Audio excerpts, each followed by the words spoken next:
मौसी पपीते वाली।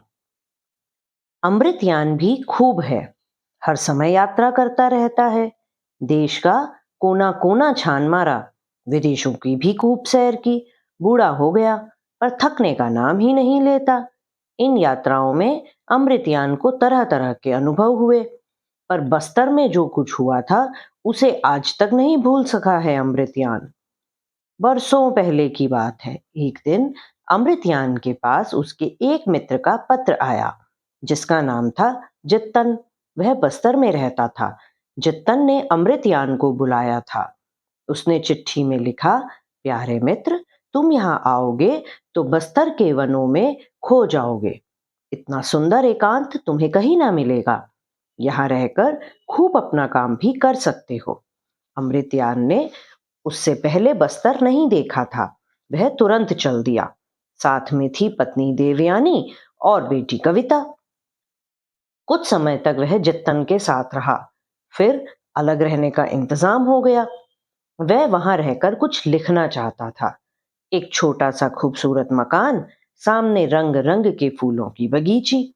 फूलों पर तितलियां उड़ती, चिड़िया चहचहाती। क्या आनंद था। बस्तर की सुंदरता देख देख अमृतयान मुग्ध था। सोचने लगा, क्यों ना इस बार कोई किताब ही लिख डालूं। बस फौरन अमृतयान बस्तर के सीधे साधे प्यारे प्यारे लोगों के जीवन पर एक पुस्तक लिखने में जुट गया। कई महीने बीते। जितना भी लिखता लगता अभी तो और भी बहुत कुछ लिखना बाकी है। कभी कभी उसे लगता जैसे बस्तर के लोगों ने कोई जादू सा कर दिया है उस पर। एक दिन की बात, अमृतयान कमरे में बैठा लिख रहा था। देवयानी और कविता आंगन में बैठी थी। इतने में एक स्त्री पपीते बेचती हुई उधर से आ निकली। पपीते ले लो, पपीते, मीठे मिश्री से पपीते। पपीते मीठे थे या नहीं यह तो नहीं पता, पर उस स्त्री की आवाज में ऐसी मिठास थी कि देवयानी और कविता दरवाजे पर जा खड़ी हुई। पपीते वाली ने कविता को देखा तो बस देखती ही रह गई। उसने कविता को गोद में उठा लिया, उसे प्यार करने लगी। फिर छांट कर एक पपीता दिया और अपने रास्ते चली गई। देवयानी पैसों के लिए बुलाती रह गई, पर वह स्त्री ऐसे चली गई जैसे उसने कुछ सुना ही ना हो। देवयानी ने अमृतयान को बताया तो वह भी ताज्जुब करने लगा। अगले दिन फिर वही पपीते वाली आई। कविता दौड़कर बाहर गई। उसे देखकर वह प्यार से बोली, लोगी पपीता? हाँ, कल वाला बहुत मीठा था मौसी। मौसी शब्द सुनते ही फल वाली ने फिर उसे प्यार से गोद में उठाया, चूमकर जाने लगी। सहसा देवयानी ने पुकारा, पपीते वाली, पैसा तो ले जा। पपीते वाली ने पैसे लेने से इनकार कर दिया। बोली, इतनी प्यारी बेटी है आपकी, क्या उसे कोई छोटी सी चीज भी भेंट नहीं कर सकती मैं? बातों बातों में उसने अपने बारे में काफी कुछ बता दिया। उसका नाम था कालिंदी।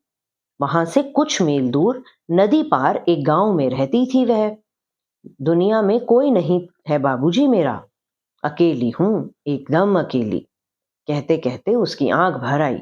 लेकिन फिर जैसे उसे अपनी भूल पता चली, बोली, नहीं, अकेली कहाँ, सभी गांव वाले तो मेरे अपने हैं। स्कूल के बच्चे भी हैं, जिनके लिए रोज ताजे पपीते लेकर जाती हूँ। फिर कविता भी तो है, यह मेरी अपनी बेटी है। सुनकर देवयानी की आंखें भी भर आई। तब तक अमृतयान भी बाहर आ गया था। उसने भी पैसे लेने की जिद की तो कालिंदी बोल पड़ी, बाबूजी, आप बेकार चिंता करते हैं। मैं एक पैसा भी नहीं छोड़ने वाली। एक दिन पूरा हिसाब करूंगी। हाँ। अमृतयान क्या कहता, चुप रहा। इतनी सी देर में कविता कालिंदी से इस कदर घुल मिल गई कि कालिंदी चली तो वह भी उसके साथ चल दी। कालिंदी बोली, ले जाऊं बाबूजी इसको भी अपने साथ? ना अमृतयान मना कर सका, ना देवयानी। कविता कालिंदी के साथ चली गई। शाम के समय कालिंदी उसे घर छोड़ती गई। फिर तो यह रोज का ही नियम बन गया। कविता सुबह से ही नहा धोकर अच्छे कपड़े पहन कालिंदी मौसी के इंतजार में बैठ जाती। ठीक समय पर पपीतों से भरी टोकरी सिर पर रखे आती, दिखाई देती कालिंदी।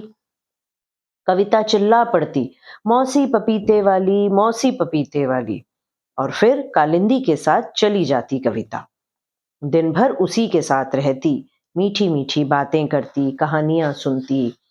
आंधी तूफान में भी कालिंदी का नियम न टूटता। एक दिन धुआंधार बारिश हो रही थी। कालिंदी एक पुराना सा छाता लिए आ गई। अमृतयान ने पूछा, क्या ऐसे मौसम में भी पपीते बेचने के लिए आना जरूरी था? कालिंदी एक क्षण चुप रही, फिर कहा, मैं ना आती तो स्कूल के बच्चे मेरी बाट देखते। बच्चों के साथ रहकर मुझे भी खुशी होती है।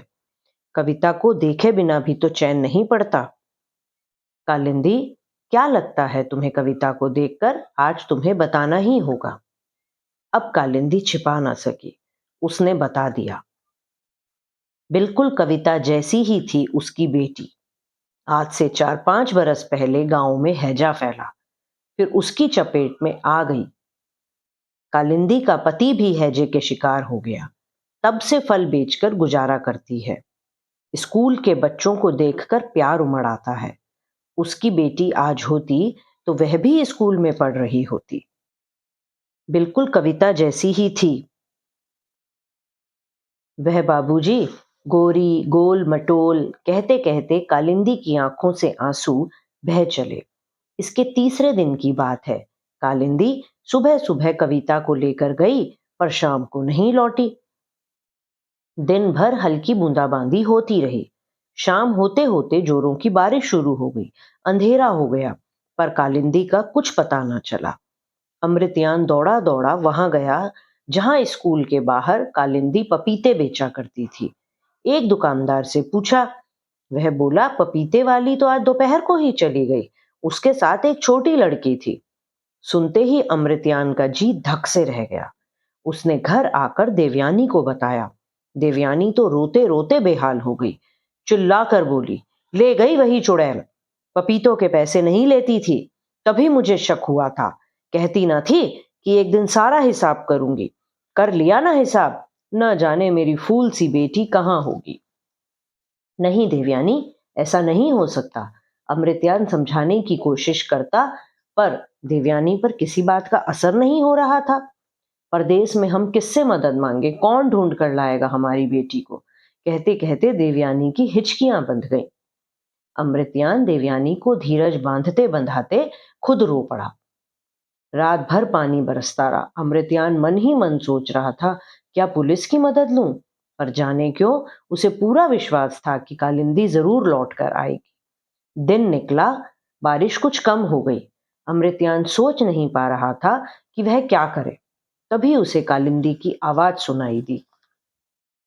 बाबूजी, दीदी। अमृतयान ने झट से दरवाजा खोला। देखा, सामने कालिंदी खड़ी थी। साथ में थी कविता। कालिंदी ने अपराधी भाव से कहा, माफ कीजिए बाबूजी, आपको परेशानी हुई। हुआ क्या क्या? साफ क्यों नहीं बताती? अमृतयान ने कुछ गुस्से में कहा। कालिंदी भीतर आ गई। बोली, कई दिनों से कविता मेरा गांव देखने की जिद कर रही थी। कल बारिश के कारण स्कूल में छुट्टी हो गई। मैंने सोचा आज इसे गांव दिखा लाऊं, शाम को छोड़ जाऊंगी। जल्दी में आपको बताया भी नहीं, पर वहां यह बच्चों के साथ खेल खूल में मस्त हो गई। शाम के समय लौटने के लिए कोई नाव न मिली। बारिश में नदी उफन रही थी। रात घिरने को थी। कोई मल्लाह चलने को राजी नहीं हुआ। मुझे मालूम था आप परेशान होंगे, पर देवयानी कविता को छाती से चिपकाए कालिंदी की बात सुन रही थी। रात में उसने कालिंदी को बुरा भला कहा था। इस बात का गहरा पछतावा था उसे। उसने लगभग 1.5 हफ्ते बाद अमृतयान का लौटने का कार्यक्रम बन गया।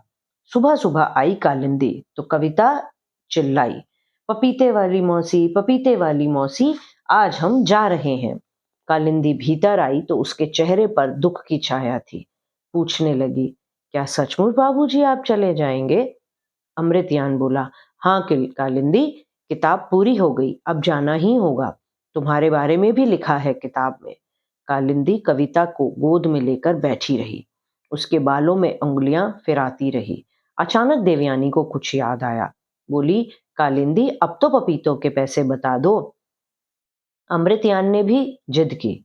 कालिंदी का चेहरा तमतमा उठा। बोली, बाबूजी, पैसे देने ही हैं तो केवल पपीते को क्यों? उन कहानी किस्सों के भी पैसे दो जो मैं रोज कविता को सुनाती थी। उस प्यार दुलार के भी पैसे दो जो मैं माँ की तरह उस पर लुटाती रही। कहते कहते कालिंदी सुबकने लगी। अमृतयान को अपनी गलती पता चली। धीरे से बोला, माफ करना कालिंदी, प्यार दुलार की कीमत दुनिया में कोई नहीं चुका सकता। कालिंदी ने एक ताजा बड़ा सा पपीता कविता को पकड़ाया। बोली, याद रखोगी ना बेटी अपनी पपीते वाली मौसी को? कविता भी उदास थी, बोली कुछ नहीं, पर उसकी आंखें कह रही थी, हाँ मौसी, जरूर। कालिंदी टोकरी उठाकर चली गई। अमृतयान उसे जाते हुए देखता रहा।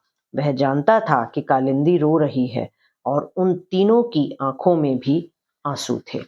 यह थी कहानी मौसी पपीते वाली। आशा करती हूँ कि आपको पसंद आई होगी। धन्यवाद।